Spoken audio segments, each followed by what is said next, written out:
Salut tout le monde et bienvenue pour une nouvelle vidéo. Aujourd'hui, je voulais qu'on aborde ensemble le sujet de l'ectomorphe en musculation. En effet, j'ai reçu pas mal de questions suite à ma demande ces dernières semaines. Et comme c'est un sujet qui revient un peu trop à mon goût, je me suis dit qu'on allait faire le point ensemble aujourd'hui. Avant de commencer, je vous rappelle, si ce n'est pas encore fait, de vous inscrire à ma formation gratuite à destination des pratiquants de musculation sans dopage. Ce sont les meilleurs conseils que je peux vous donner si actuellement vous avez l'impression de perdre du temps, que vous êtes peut-être blessé et que vous souhaitez progresser plus rapidement. J'y parle des principales erreurs que j'ai pu faire, notamment à mes débuts, et que je vois malheureusement encore faites, malgré tous les conseils que je peux donner depuis maintenant une bonne quinzaine d'années. Mais en tout cas, si vous souhaitez avancer un peu plus rapidement, je ne saurais que vous recommander de souscrire à celle-ci. Il n'y a aucun engagement et je ne cherche absolument rien à vous vendre. Mon objectif est comme à chaque fois, vous aider à progresser pour qu'on fasse mieux ensemble que seul. Donc c'est le premier lien dans la description. Alors, pour aborder le sujet de l'ectomorphe en musculation, je voulais reprendre un message que j'ai reçu de Julien qui, à 40 ans passés, se définit comme un ectomorphe parce qu'il a du mal à progresser. Il m'explique qu'il fait actuellement du street workout, donc de l'entraînement, on va dire, dans un parc avec des barres à dips, une barre fixe, parce que les salles sont malheureusement fermées. J'espère comme moi que, tout comme vous, que vous espérez la réouverture prochaine et rapide des salles. On va croiser les doigts. Mais voilà, il fait du street workout actuellement, sinon il s'entraînait en salle. Il force à fond à chaque série, il utilise des techniques d'intensification et il se demande si c'est normal qu'il ne progresse pas assez rapidement et si c'est parce qu'il est ectomorphe, entre guillemets, ou c'est parce qu'il fait quelque chose de mal à côté. Alors, en préambule de cette vidéo, je vous invite à revoir ma vidéo sur les morphotypes en musculation qui date maintenant de peut-être presque 10 ans, mais qui est toujours d'actualité, où j'expliquais un peu les différents morphotypes qui étaient très à la mode dans les magazines quand j'ai commencé la muscu, où on parlait d'ectomorphe, de mésomorphe, d'endomorphe. Ainsi, chaque morphotype avait ses particularités, ses difficultés, ses avantages. Et quand on était ectomorphe, entre guillemets, qu'on était plutôt longiligne, plutôt nerveux, qu'on avait du mal à grossir, eh ben on était plutôt fait pour les sports d'endurance. Et on avait une capacité de récupération des efforts intenses qui était assez limitée. Et c'est d'ailleurs ce qui me revient, une des questions de Julien qui me dit, voilà, j'ai du mal à récupérer. Et est-ce que c'est parce que je suis ectomorphe ou c'est quelque chose plus globalement qui déconne? Alors, quand Sheldon, qui a popularisé, entre guillemets, codifié les morphotypes, il a expliqué, et ça a été oublié, que les morphotypes étaient plutôt des indicateurs, des indicatifs, et qu'on était souvent un mélange de plusieurs morphotypes. On n'était pas 100% ectomorphe, même si ça peut exister, on n'était pas 100% mésomorphe, même si ça peut exister, on n'était pas 100% endomorphe. On était un mélange, et il fallait remplir pas mal de questionnaires pour pouvoir relier tous les points entre eux, parce que les morphotypes, en fait, ça tenait compte d'absolument tous les aspects de qui on était, que ce soit physique, psychologique, que ce soit inconscient. Et à partir de là, on avait une note, je crois de mémoire une note sur 9, qui disait par exemple on était 4 sur ectomorphe, on était 3 sur mésomorphe par exemple, et puis 1 sur endomorphe. Vous comprenez qu'il y a plein de combinaisons possibles. C'est un peu comme la morphoanatomie, quand je l'ai codifié. J'ai déterminé 3 morphoanatomies différentes par rapport à ce que j'avais pu analyser au fil des années. Et quand on fait appel à mes services pour se faire analyser morphoanatomiquement, c'est rare qu'on rentre à 100% dans la catégorie par exemple de la sauterelle ou du gorille. Et à chaque fois, bah voilà. Et c'est pour ça que c'est difficile de s'analyser au début quand on n'a pas beaucoup d'expérience dans le domaine et qu'on n'est pas habitué à regarder. Donc à partir de là, je me rappelle mes débuts en musculation quand je suis arrivé sur les forums, notamment Smart Weight Training, où là-bas il y avait beaucoup le mythe, je vais dire mythe entre guillemets, du hard gainer. Chez nos amis anglo-saxons, on ne parlait pas d'ectomorphe, on parlait d'hard gainer, et c'était donc des personnes qui avaient du mal à progresser, qui n'étaient pas faites pour, et qui devaient, donc suivant les conseils des gourous, des entraîneurs américains de l'époque, qui étaient Arthur Jones, John Christie, Stuart McRobert, et j'en passe, c'était de faire peu de volume d'entraînement, des entraînements rapides, il ne fallait pas dépasser 45 minutes, 1 heure, il fallait que l'entraînement soit le plus intense possible, dans le sens où il fallait forcer le plus possible à chaque série, en utilisant des techniques d'intensification, et laisser pas mal de récupération entre chaque séance.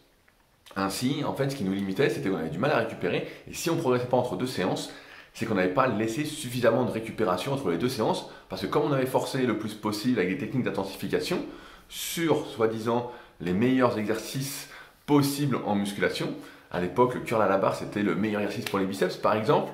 Le pullover à la machine, si on n'avait pas de machine, bah voilà, c'était un peu la merde, mais c'était le meilleur exercice pour le dos. Il y avait quoi d'autre? Bah voilà, il fallait faire du squat absolument. Il y avait le fameux 20 reps squat, etc., etc. Et donc, si on ne progressait pas, bah, comme on avait fait tout ce qu'il fallait pour, c'est qu'on n'avait pas assez récupéré. Au niveau de l'alimentation, il fallait se gaver le plus possible. Et on a vu ça pendant des années avec des dérives, notamment sur le fait que certains conseillaient de manger tout et n'importe quoi si on n'avait pas à manger suffisamment de calories. Tout le monde se rappelle peut-être, pour ceux qui sont là depuis très longtemps, de la mode du 4 quarts, où certains mangeaient du 4 quarts pour grossir. Alors autant dire que quand on souhaite prendre du muscle, c'est peut-être pas ce qu'il faut faire. Hein. Il faut réfléchir 2 secondes, de se dire, si je mange du 4 quarts, quand on est un peu le reflet de ce qu'on mange, au final, eh ben, on va finir par ressembler à un 4 quarts. Mais en tout cas, voilà, il y a pas mal de trucs comme ça. Et donc, Julien m'explique que lui, actuellement, avec le street workout, désolé pour l'accent anglais, eh ben, il fait 6 séries par semaine pour les gros muscles, 3 pour les petits muscles, et voilà, et qu'il force à fond, et il a l'impression de ne pas avancer suffisamment. Donc on va écarter tout de suite la piste de l'âge, puisque à 40 ans, on peut encore largement progresser si on fait les choses correctement. Maintenant, le problème avec ce mythe de l'ectomorphe, et je dis bien le mythe, c'est que comme on n'est pas exactement ectomorphe, et comme mon expérience me l'a montré, en fait, la vitesse du métabolisme, la facilité à prendre du muscle, la psychologie, la longueur de nos muscles, la réceptivité de nos récepteurs hormonaux par exemple, la longueur de nos os. En fait, tout ça n'est pas relié. Il n'y a pas un... je vais te prendre un exemple, c'est pas parce qu'on a un biceps long qu'on a le triceps long. Voilà, ça c'est assez facile à comprendre. C'est pas parce qu'on a les segments longs, par exemple on a des longs avant-bras et des longs humérus, qu'on va avoir les biceps longs. Et c'est même souvent l'inverse de ce que je vois dans les analyses morpho-anatomiques.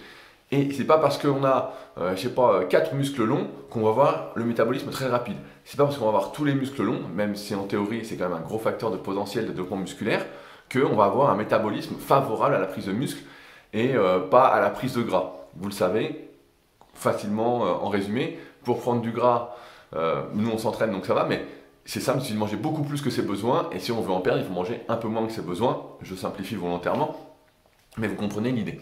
Tout ça pour dire qu'aujourd'hui, si Julien ne progresse pas, comme beaucoup qui s'estiment ectomorphes, c'est pour plusieurs raisons.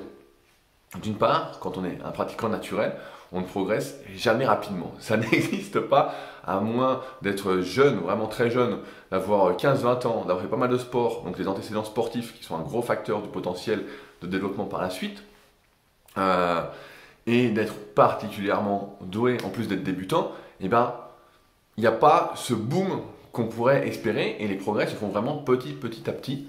C'est pour ça qu'on a avec Superphysique, notamment dans l'application SP Training, disponible sur iOS et Play Store, vraiment intégré les cycles de progression, on les a mis dans un algorithme pour aider à progresser ceux qui l'utilisent. Si vous ne l'utilisez pas, c'est une grosse erreur, mais voilà. Donc c'est important, c'est que la progression se fait vraiment de manière très progressive, progression progressif, c'est aussi simple que ça. Donc c'est normal quand on est naturel de ne pas exploser. À l'inverse, avec les produits dopants, on en voit certains qui explosent, qui prennent 10 kilos en 3 mois. Il y a de nombreux témoignages anonymes sur la chaîne pour ceux qui veulent regarder, qu'on avait mis aussi en Superphysique Podcast, qui sont assez accablants et on se dit mais c'est carrément un autre monde. Donc premièrement, c'est normal de progresser très doucement, et c'est pas parce qu'on est ectomorphe, c'est juste parce qu'on est un pratiquant naturel et qu'on n'est pas, on fait pas partie des 0,01% des plus doués. Personnellement, j'ai jamais progressé rapidement. À mes débuts, pour ceux qui avaient vu ma vidéo d'évolution, pareil, qui est disponible sur YouTube, ben, j'ai bien mis 4-5 ans avant que quelqu'un me dise « Ah mais tu fais de la musculation !» Et pendant 4-5 ans, j'étais fin, je progressais doucement, et donc c'est comme ça que ça se passe pour la plupart des individus, il n'y a pas d'explosion, et ça se fait vraiment progressivement. Maintenant, à partir de là, il y a d'autres facteurs qui expliquent que Julien aujourd'hui progresse très doucement. La deuxième, c'est son choix d'exercice. On comprend, on avait fait toute une série ensemble il y a quelques semaines sur les analyses morpho-anatomiques par rapport au programme qu'il faut suivre muscle par muscle. Et ben, quand on fait du street workout et qu'on n'a pas accès à du matériel qu'on aurait habituellement à utiliser, comme des machines ou même des barres, des haltères, un banc qui s'incline, etc., des élastiques, et ben en fait son choix d'exercice est très limité. Et en fonction de sa morpho-anatomie, en fonction de la longueur de ses segments et donc de la longueur de ses muscles, eh bien, certains exercices vont nous correspondre plus ou moins en fonction des contraintes qu'on peut avoir articulaires, des pathologies qu'on a eues auparavant qui sont peut-être mal guéries.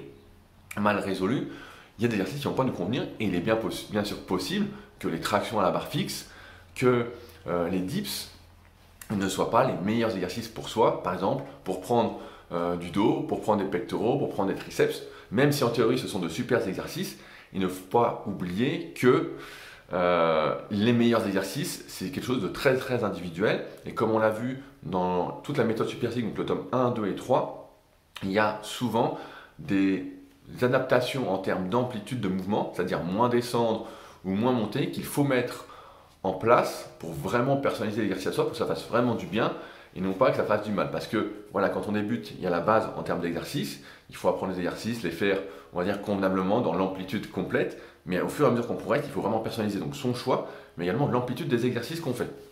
Donc ça, c'est hyper important. Et quand on fait du street workout et qu'on n'a pas vraiment le choix d'exercice, parce qu'on a très peu de possibilités, bah forcément, c'est pas l'idéal. Donc ça, c'est le deuxième point qui peut expliquer que Julien progresse très peu rapidement ou ne progresse pas.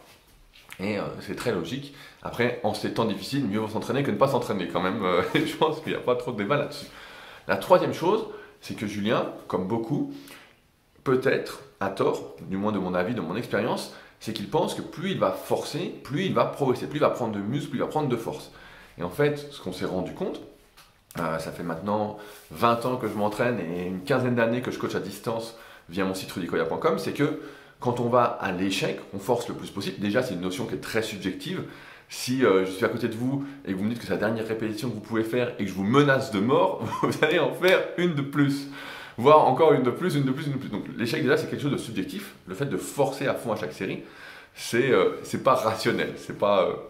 Et le fait d'y rajouter des techniques d'intensification, pareil, pour aller plus loin que l'échec, pour induire ce qu'on appelle un plus fort in-road, un empiètement sur la force, pareil, c'est très subjectif parce qu'on peut toujours forcer plus, toujours. Et il n'y a aucune limite à l'in-road, à l'empiètement sur la force qu'on peut faire, dans le sens où on peut faire une série dégressive ultra longue et ne jamais s'arrêter. On peut descendre jusqu'à barre à vide. Finalement, on a fait une série qui a duré 12 minutes, et voilà, on est rincé, on peut rentrer chez soi. Maintenant, ce qui se passe, c'est quand on est naturel, on voit qu'il faut vraiment inclure chaque séance dans la séance suivante, dans un programme plus global. Si on force à fond, ce qui se passe, peut-être que sur le court terme, ça peut fonctionner, ça a déjà fonctionné pour moi et pour beaucoup d'autres, certains d'entre vous peut-être qui regardent, c'est qu'on va progresser quelques semaines, on va gagner des répétitions, on va gagner des kilos sur ses barres, et à un moment, ça va s'écrouler, parce que quand on est à fond, il faut toujours être dans les meilleures dispositions possibles pour pouvoir progresser. Et une fois qu'on a échoué et qu'on a que cette manière-là de s'entraîner, en fait, on peut se rendre compte qu'on va commencer à régresser, on va avoir du mal à se motiver à l'entraînement parce qu'on n'a plus cette notion de progrès. Et c'est pourquoi je recommande plutôt d'utiliser, moi ce que j'appelle, comme j'en ai parlé tout à l'heure, des cycles de progression, c'est-à-dire de programmer sa progression. C'est quelque chose qui marche extrêmement bien, quoi que peuvent en dire certains, sur les débutants, les semi-débutants, les intermédiaires et même le niveau avancé.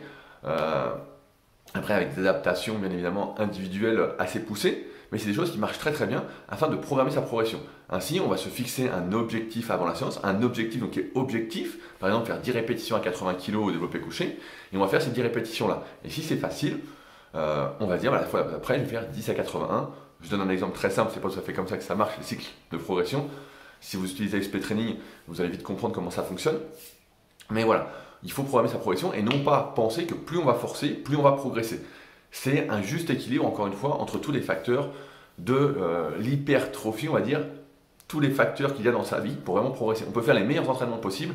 Si à côté on bosse comme un dingue, qu'on a une vie très stressante, bah, ça va être très difficile de progresser et ça va même aller à l'encontre de ce qu'on peut faire. Donc pareil, il faut adapter entre guillemets l'intensité. Et pour moi, l'intensité, j'en avais parlé dans mon article, je crois que c'était volume vs fréquence en musculation sur rudicoya.com.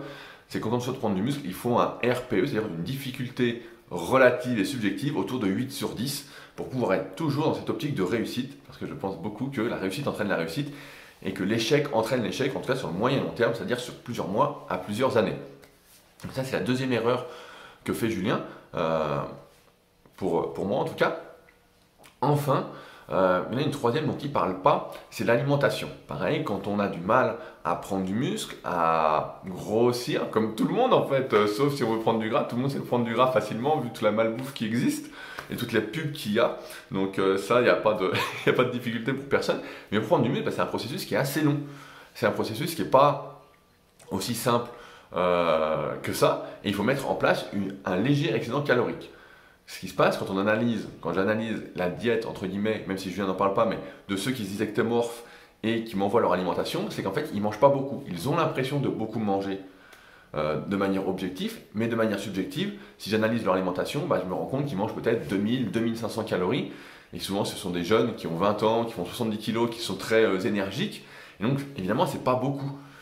Comme je l'ai expliqué dans ce magnifique livre qui est ici, donc qui est mon dernier livre qui est disponible sur mon site, et donc je mets un lien dans la description, le guide de la prise de masse au naturel, c'est que il faut vraiment déterminer quels sont ses besoins, et donc il y a plusieurs choses à faire là pour y arriver facilement, c'est pas très compliqué, et ensuite manger légèrement plus que ses besoins pour grossir progressivement. Encore une fois, on parle de progressivité, et non pas de vouloir prendre 3 kilos d'un coup en une semaine, ça n'a aucun sens, et c'est sûr que ce sera une majorité de gras. Après, si on a un débutant très maigre, c'est pas très grave, mais voilà. Et ce qui se passe donc, c'est que quand on se définit ectomorphe et qu'on pense manger beaucoup, mais la plupart du temps, c'est qu'on mange pas beaucoup, on mange peut-être 2 fois par jour ou 3 fois par jour, et on se dit « Ah, je mange à fond, je suis rempli, etc. » Sauf que, dans les faits de manière objective, en fait, on mange pas tant que ça. Alors, il y a la peur de prendre du gras, et qui est commune à tous ceux qui débutent la musculation, ou qui sont déjà peut-être un peu gras et qui n'ont peut-être pas envie de prendre plus de gras, et qui peut-être n'ont pas besoin de faire de prise de masse, à qui je ne recommanderais pas de faire ça, ils ne mangent donc pas suffisamment, mais c'est normal de prendre un petit peu de gras quand on est en prise de masse. C'est un peu obligatoire, notamment au début, pour ce qu'on appelle changer de gabarit. Et donc, en ce sens, il faut manger plus. Si on a du mal à manger plus sur les repas qu'on fait, il faut manger plus régulièrement. Et après, ça s'adapte. Je ne vais pas rentrer dans les détails parce que c'est assez long. Il y a quand même 220 pages pour apprendre à faire ta prise de masse de manière vraiment personnalisée en prenant le minimum de gras. Mais il faut vraiment se mettre en tête que parfois, on progresse très très doucement parce qu'on ne mange pas suffisamment. Et si on ne mange pas suffisamment, on ne retire pas tous les bénéfices de son entraînement. Enfin, il y a la partie sur les techniques d'intensification. Chaque technique d'intensification, chaque exercice qu'on va faire a des avantages et des inconvénients et convient dans certains cas particuliers. Je vais prendre l'exemple, si on fait des séries de 100 répétitions, dont on a parlé récemment, ou qu'on fait de la post-fatigue ou de la pré-fatigue, dont on parle souvent dans les Super Physique Podcasts, qui sont disponibles sur toutes les plateformes de podcast d'ailleurs, pour ceux qui ne les écoutent pas encore, je vous invite grandement à les écouter. Si vous êtes passionné de muscu et que vous souhaitez en savoir plus dans la bonne humeur, ça va être des techniques d'intensification qui vont être utiles dans le cas d'un rattrapage de points faibles. Ça n'a aucun sens de faire de la post-fatigue dans cette optique de progression à moyen long terme quand on est naturel, chaque semaine sur un muscle qui se développe progressivement, sur lequel on progresse bien, etc. Maintenant, sur un point faible, dans l'optique de faire ce qu'on appelle un apprentissage moteur, d'apprendre à notre cerveau où se trouve le muscle qu'on souhaite vraiment développer, là, ça a un intérêt parce que plus le muscle va rester sous tension, plus on va le garder contracté, plus notre cerveau va renforcer ce qu'on appelle la gaine de myéline. Et donc, elle va s'épaissir, et on va avoir de plus en plus de facilité à utiliser ce muscle au détriment des autres. Comme disait Daniel Coyle dans son livre Le Talent Code, le talent, ce n'est que la répétition. Et là, je pourrais paraphraser en disant, développer ses muscles, ce n'est qu'une question de répétition, mais de bonne répétition. Et donc, chaque technique d'intensification a son intérêt. Si on l'utilise à mauvais escient, sans savoir pourquoi on l'utilise, parce que ça a l'air cool, là, ça perd de son intérêt. Et c'est peut-être ce que fait aujourd'hui Julien avec son entraînement au street workout, où effectivement, quand on a peu d'exercices qu'on peut faire, qu'on ne peut pas faire beaucoup, entre guillemets, d'exercices ou de volume d'entraînement parce que c'est limité, on a envie d'en faire plus pour forcer un peu plus et se donner bonne conscience.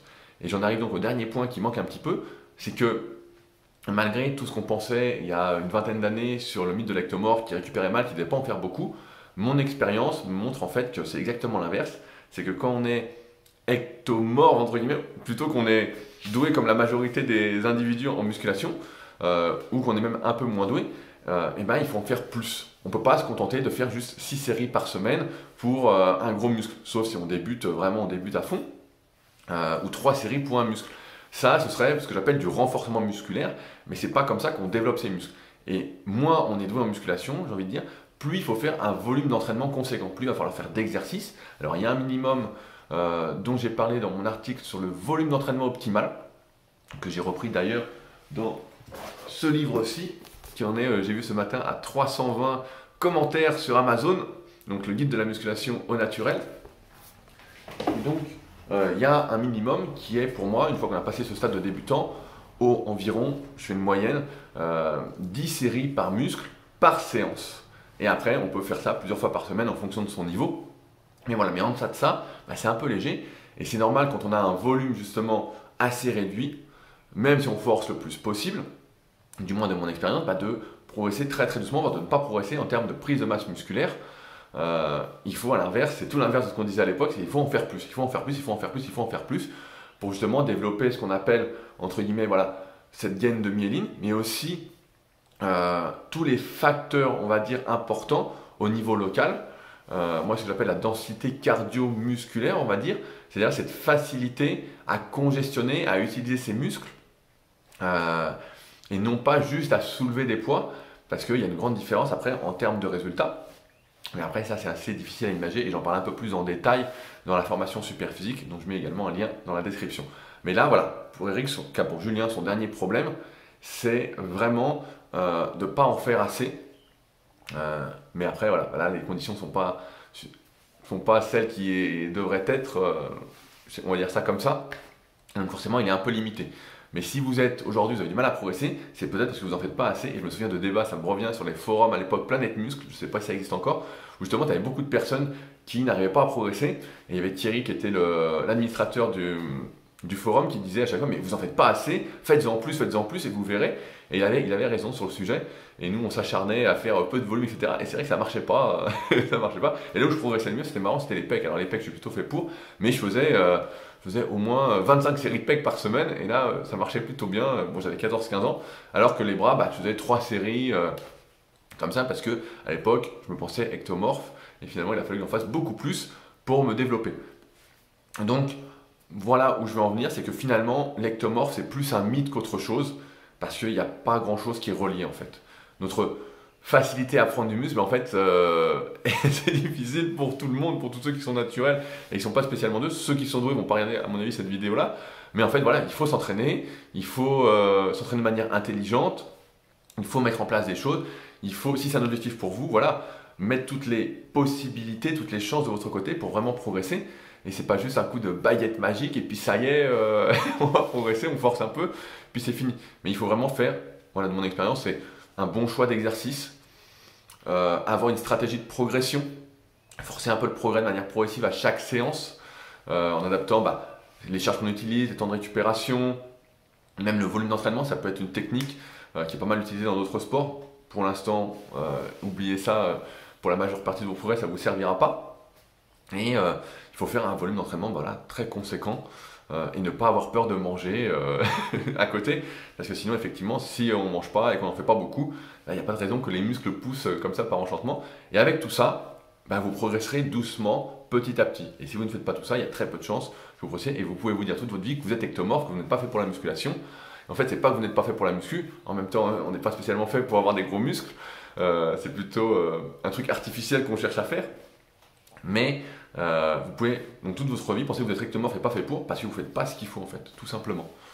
Donc voilà ce que je voulais vous dire sur les principales erreurs qu'on peut faire quand on se pense ectomorphe.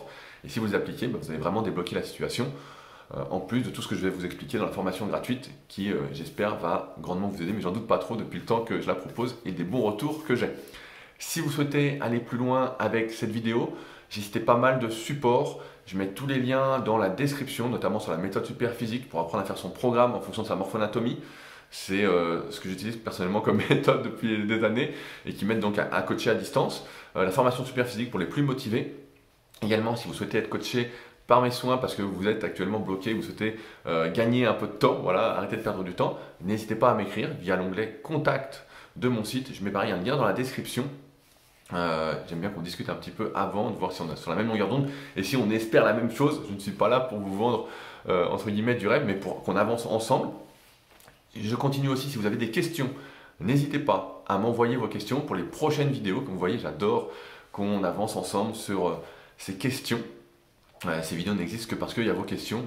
Moi, les questions que j'ai, ce ne sont plus trop celles-ci, ce sont des questions un peu différentes, mais et qui ne vous intéresseraient pas spécialement. Donc n'hésitez pas à envoyer vos questions.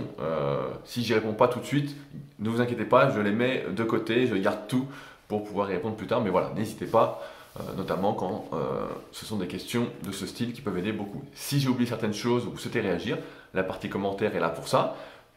N'oubliez pas le pouce bleu, et si la vidéo vous a aidé, n'hésitez pas à vous abonner.